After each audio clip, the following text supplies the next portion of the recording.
Kasus kematian aneh Cindy Anderson. Kasus yang menimpa Cindy Anderson ini sekilas nampak seperti kasus kriminal biasa. Seorang gadis hilang, mungkin diculik tanpa meninggalkan jejak apapun. Kasusnya pun hingga kini belum bisa dipecahkan sepenuhnya. Namun bukan apa yang terjadi pada Cindy yang membuat kasus ini menarik, tetapi apa yang terjadi sebelumnya yang membuat banyak orang yang berpikir bahwa ini bukan sekedar kasus kriminal biasa, namun melibatkan hal berbau supranatural. Apakah yang sebenarnya terjadi? Mari kita bahas dalam video ini. Cindy Anderson adalah gadis muda yang bekerja sebagai seorang sekretaris di sebuah firma hukum di Toledo, Ohio, Amerika Serikat. Di sana, tugasnya termasuk membukakan pintu kantor karena ia biasa datang paling pagi. Namun pada 4 Agustus 1981, rekan-rekan sekantornya menemukan keanehan ketika mereka datang. Pertama, pintu dalam keadaan dikunci dan surat-surat masih ada di depan pintu. Tidak diambil, padahal itu adalah tugas Cindy. Ketika mereka berhasil masuk, mereka menemukan kantor dalam keadaan kosong. Sama sekali tak ada tanda-tanda keberadaan Cindy di sana. Namun AC, lampu, dan radio semua dalam kondisi menyala, menandakan bahwa seharusnya Cindy sudah datang bekerja. Selain itu, di meja gadis itu tergeletak sebuah buku novel dalam keadaan terbuka. Pertanda bahwa Cindy tengah membaca buku ketika sesuatu sepertinya mengharuskan dia untuk tiba-tiba pergi. Karena curiga, mereka pun segera memanggil polisi. Namun pihak berwajib sama sekali tak menemukan tanda-tanda pergulatan di sana. Semua barang masih ada di sana, terkecuali dompet dan kunci mobil Cindy yang hilang. Cindy juga masih menjawab telepon hingga jam 10 pagi, yang artinya ia menghilang sekitar jam tersebut.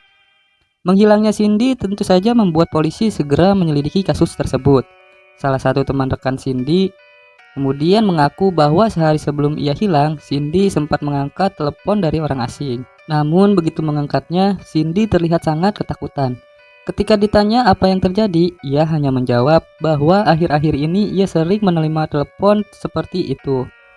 Kasus Cindy Anderson terabaikan selama beberapa tahun hingga pada 1995, sekitar 9 orang yang bekerja di firma hukum tempat Cindy bekerja ditangkap polisi karena peredaran obat bius. Teori kembali muncul bahwa Cindy mengetahui tentang skandal tersebut, kemudian dibunuh untuk membungkam mulutnya. Memang sekilas kasus ini terasa telah terselesaikan, namun ada beberapa hal kebetulan yang membuat kasus ini justru semakin misterius. Pada tahun 1980, 5 tahun sebelum tragedi tersebut menimpa Cindy, ia mengaku kepada ibunya bahwa ia sering bermimpi buruk. Di mimpi buruk tersebut, ia diculik dan dibunuh oleh beberapa pria. Dan lebih anehnya lagi, mimpi tersebut terus berulang-ulang seperti memberi peringatan kepada Cindy hingga ia ketakutan. Benarkah mimpi tersebut adalah pertanda atau peringatan yang datang dari masa depan dan mencoba memperingatkan Cindy? Tak hanya itu, ingat novel yang ditemukan dalam kondisi terbuka di atas meja Cindy saat ia menghilang. Buku itu kebetulan terbuka tepat pada halaman di mana sang tokoh utama diculik, sama seperti nasib yang dialami Cindy. Apakah kedua hal tersebut benar-benar pertanda tentang kengerian yang akan dialami Cindy Anderson? Apakah mimpi itu adalah peringatan akan nasib yang akan diterima gadis itu? Apakah jika Cindy sadar jika mimpi tersebut akan terjadi, ia dapat menghentikannya? Takkan ada yang tahu. Namun tak bisa menutup kemungkinan melihat apa yang dialami Cindy, bahwa saat ini pula kita mungkin tengah mengalami pertanda akan masa depan kita, namun memilih mengabaikannya. Keluarga Cindy tidak menemukan alasan baginya untuk Cindy menghilang, terutama karena dia dibesarkan di lingkungan religius yang ketat. Selain itu, dia berencana berhenti dari pekerjaannya dalam 2 minggu dan pergi ke sekolah Alkitab bersama pacarnya. Seorang klien Cindy, Larry Mullins, mengklaim bahwa sehari sebelum dia menghilang, dia menerima panggilan aneh dari orang yang tidak dikenal, dan dia tampaknya kesal atau takut oleh penelpon tersebut. Penelpon menelpon kantor 2 kali saat dia berada di sana. Dia bertanya padanya apakah ada yang salah, dan dia menyatakan bahwa mereka telah menerima beberapa panggilan telepon yang serupa. Namun dia tidak mengatakan tentang apa itu. Tidak diketahui apa mereka terhubung dengan kasus ini.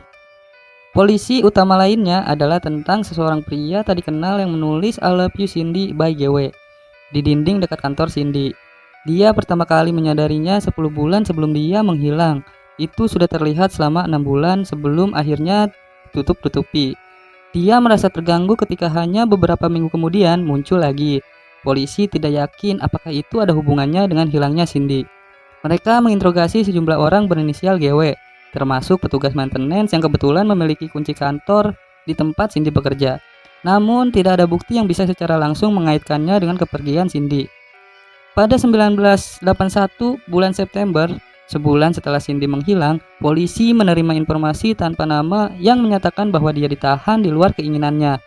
Keterangan rahasia tampak gugup dan menolak memberikan nama penyidik itu. Dia mengklaim bahwa Cindy ditahan di ruang bawah tanah sebuah rumah putih dan ada 2 rumah bersebelahan yang dimiliki oleh keluarga yang sama.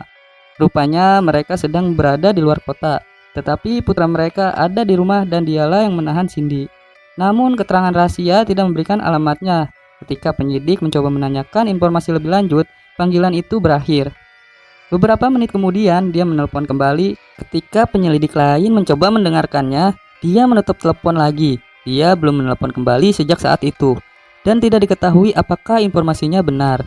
Setelah Cindy menghilang, 9 orang didakwa atas tuduhan perdagangan narkoba obat bius, dan banyak yang menduga bahwa dia mengenal salah satu dari mereka dan dibunuh karena dia tahu terlalu banyak tentang narkoba. Namun tak satu pun dari teori ini yang dikonfirmasi. Catatan tambahan kasus ini pertama kali ditayangkan pada 3 Januari 1990. Hasilnya belum terselesaikan. Orang yang menulis pesan tersebut telah diidentifikasi dan diyakini tidak memiliki hubungan apapun dengan kasus tersebut. Jose Rodriguez Jr. adalah tersangka dalam kasus tersebut dan merupakan salah satu dari 9 orang yang didakwa atas tuduhan narkoba. Dia punya koneksi ke kantor Cindy. Nyatanya, majikannya Richard Neller sebelumnya telah mewakilinya. Pada tahun 1995, ketika dia diadili atas tuduhan narkoba, seorang saksi bersaksi bahwa dia telah mengaku telah membunuh Cindy. Dia diduga melakukannya untuk mengirim pesan ke Neller karena dia tidak cukup mewakilinya pada persidangan sebelumnya. Namun, polisi tidak dapat memastikan pengakuan ini, dan kasusnya masih belum terselesaikan secara resmi. Baik Neller dan Rodriguez saat ini menjalani hukuman penjara karena perdagangan narkoba dan tetap menjadi tersangka di dalamnya. Ayah Cindy telah meninggal pada tahun 2008. Ibunya meninggal pada tahun 1982 sebelum gelar perkara Cindy. Itulah kisah aneh kematian Cindy Anderson yang sampai saat ini kasusnya belum terpecahkan. Sekian dan terima kasih.